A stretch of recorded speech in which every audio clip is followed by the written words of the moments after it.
How important is our election to think about all layers, from our Secretary of State, voting rights, our governor, our senator?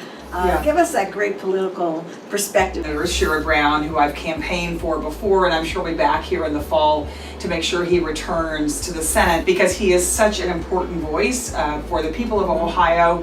And of course, one of the most adamant supporters of safe and legal abortion, of reproductive rights, and of Planned Parenthood. We could have never defeated efforts to defund Planned Parenthood and the efforts to repeal the Affordable Care Act without Sherrod's leadership.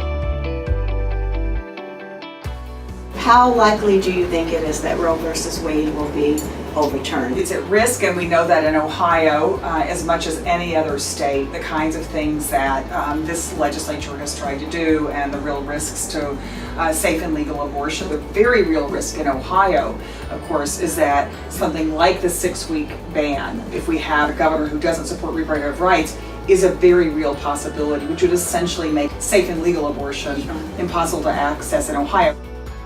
Planned Parenthood Votes Ohio, it's our new effort to really put the power of Planned Parenthood and the power of women and our movement behind worthy candidates. We have a bunch of worthy candidates. I know, it's exciting. Yes, and what do you think? I'm thrilled to think that we have a ticket with Richard Cordray and Betty Sutton on it. I mean, to have new leadership in the governor's office and the lieutenant governor's office is way overdue.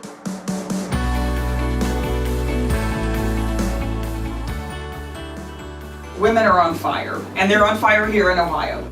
They know it's at risk. Of course, we saw the Women's March, the largest marches ever in the history of the United States. We saw African American women turn out and elect a Democratic senator in the state of Alabama when no one said that was possible, and of course that race turned out to be critical. We've seen women do historic things in Virginia in the off year, electing the first Latinas ever to the Virginia Assembly. Even my home state of Texas, women are running for office in record numbers, and they are congressional nominees. So I think the important thing is all of that activity matters, but millions of people will not vote this November without us talking to them.